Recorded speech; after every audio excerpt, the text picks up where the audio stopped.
Hello बच्चों, good morning. अब page number 56 पर प्रश्न नंबर 3, पढ़िए और समझिए। क्या है? पढ़िए और समझिए। उसमें रंग बिरंगी चिड़िया, इसमें रंग बिरंगी है। पहला वाला रंग बिरंगी शब्द क्या है? विशेषण है। और चिड़िया शब्द विशेष्य है। क्या है? ये चिड़िया शब्द है, क्या है? विशेष्य है। और रंग बिरंगी है, ये विशेषण है। जिस शब्द की विशेषता बताई जाती है उसे विशेष्य कहते हैं। इसमें किस ये वाला है शब्द, इसमें किसकी विशेषता बताई है? चिड़िया की। चिड़िया तो है लेकिन कैसी है? रंग बिरंगी। तो ये चिड़िया की विशेषता बताई है, तो चिड़िया क्या हुआ? विशेष्य हुआ। क्या हुआ? चिड़िया शब्द विशेष्य हुआ। तथा विशेषता बताने वाले शब्द को विशेषण कहते हैं। तो चिड़िया की विशेषता कौन बताता है? कौन सा शब्द? रंग बिरंगी। तो ये रंग बिरंगी शब्द है, क्या कहलाता है? विशेषण कहलाता है। क्या कहलाता है बच्चों? विशेषण कहलाता है। तो हमें समझ में आ गया आपको? जिस शब्द की विशेषता बताई गई हो उस शब्द को विशेष्य कहते हैं, और जिस शब्द के द्वारा विशेषता बताई हो उस शब्द को विशेषण कहते हैं। तो इधर नीचे कुछ शब्द दिए हैं, उसको आपको विशेषण और विशेष्य में विभाजित करना है, यानी अलग करना है। जैसे कि घना जंगल, घना जंगल। तो उसमें से घना क्या है और जंगल क्या है? तो घना किस में आएगा? किस में आएगा बच्चों? विशेषण में, क्योंकि ये विशेषता बताता है। और किसकी विशेषता बताई है? जंगल की। जंगल है लेकिन कैसा है? घना है। तो जंगल की विशेषता बताई है, तो जंगल किस में आएगा? विशेष्य में आएगा। किस में आएगा बच्चों? विशेष्य में। तो जंगल विशेष्य है और घना है वो विशेषण है।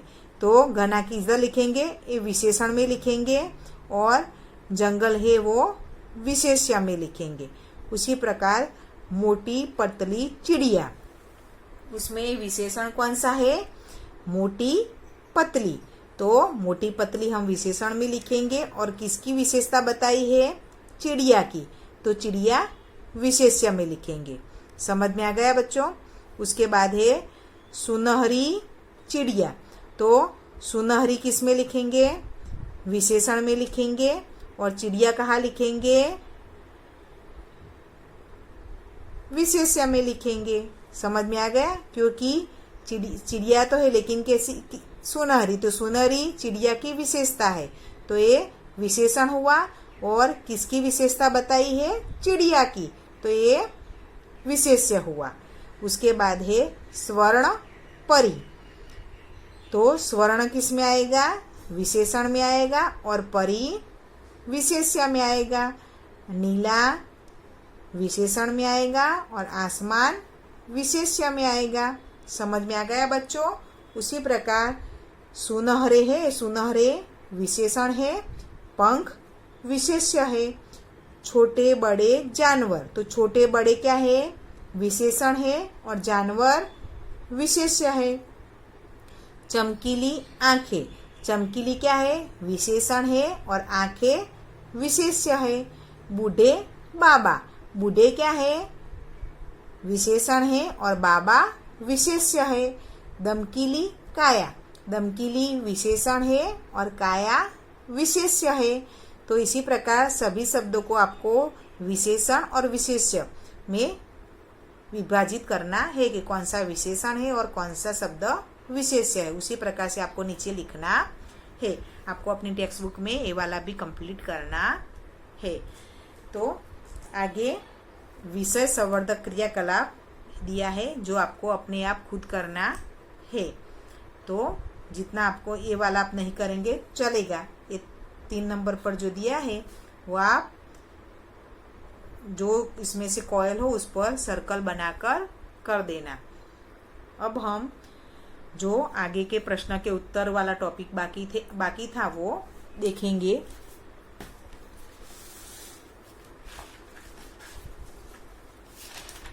उसमें लेसन नंबर 7 में सबसे पहले था मौखिक।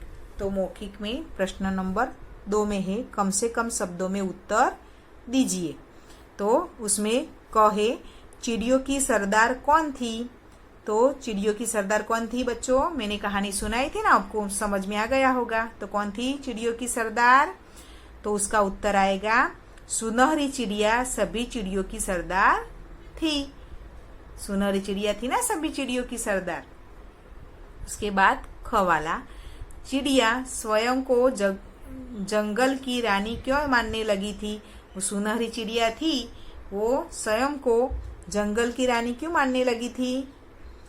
तो उसका उत्तर आएगा ज्यादा लाड प्यार पाकर सुनहरी चिड़िया अपने आप को जंगल की रानी समझने लगी थी, क्योंकि उसको सभी जंगल के पशु पक्षी बहुत प्यार करते थे। तो सभी का ज्यादा प्यार पाकर वो अपने आप को जंगल की रानी समझने लगी थी। उसके बाद ग वाला, जंगल के सभी पशु पक्षी सुनहरी चिड़िया को क्या कहकर बुलाते थे। प्यार से क्या कहकर बुलाते थे बच्चों, सोनल कहते थे ना। तो उसका उत्तर आएगा जंगल के सभी पशु पक्षी सुनहरी चिड़िया को सोनल कहकर बुलाते थे। समझ में आ गया बच्चों। उसके बाद बड़ा घ वाला, सोनल नीले आसमान में ऊंचा किस कारण से उड़ना चाहती थी। सोनल आसमान में बहुत ऊपर उड़ती थी ना, तो क्यों उड़ना चाहती थी। तो उसका उत्तर आएगा सोनल नीले आसमान में जब उड़ती तो उसे सब देखना चाहते थे। सभी मुग्ध होकर उसकी तरफ देखते थे और उसकी तारीफ करते थे। उसी किसी का भी डर नहीं था, इसलिए वह नीले आसमान में ऊंचा उड़ना चाहती थी। समझ में आया बच्चों, क्यों ऊपर उड़ना चाहती थी, क्योंकि जब वो आसमान में ऊपर उड़ती थी तो सभी जानवर उसको मुग्ध होकर देखते रहते थे, और जो जंगल के डरावने जानवर थे वो भी उसको अच्छी तरह से उसके साथ पेश आते थे, इसलिए वो किसी से डरती नहीं थी। उसको किसी का भी डर नहीं था, इसलिए वो आसमान में ऊपर उड़ना चाहती थी। अब आगे देखिए, लिखित के जो प्रश्न के उत्तर है वो देखेंगे। उसमें भी प्रश्न नंबर 2 में है निम्नलिखित प्रश्नों के उत्तर लिखिए।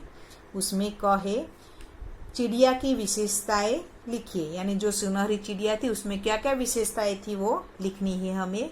तो उसका उत्तर आएगा चिड़िया का रंग सोने जैसा था, मानो स्वर्ण परी, यानी जैसा सोना चमकता है ना उसका रंग भी सोने की तरह चमक रहा था, जैसे कि एक स्वर्ण परी हो वैसी वो लगती थी। नीले आसमान में सुनहरे पंख फैलाकर उड़ती तो जानवर मुग्ध हो जाते थे। जब वो आसमान में उड़ती थी तो सभी जानवर उसको देखकर मुग्ध यानी मोहित हो जाते थे। उसके रूप रंग और चमकीली आंखों पर सबको गर्व था, वह जंगल की शान थी, यानी उसके जैसी कोई दूसरी चिड़िया नहीं दिखती थी, और उसकी आंखें भी बहुत चमकीली थी, इसलिए वो जंगल की शान थी। ख वाला है सोनल चिड़िया ज्यादा लाड प्यार पाकर अपने आप को क्या समझने लगी थी। तो उसका उत्तर आएगा सब जानवर चिड़िया से इतना प्यार करते थे कि उसकी गलतियों पर भी कोई उसको टोकता नहीं था। तो इतना सारा लाड प्यार पाकर सुनहरी चिड़िया अपने आप को जंगल की रानी समझने लगी थी। क्या समझने लगी थी, रानी समझने लगी थी। अब है ग वाला, सोनल का सुनहरा शरीर कैसे झुलस गया था, यानी कैसे जल गया था।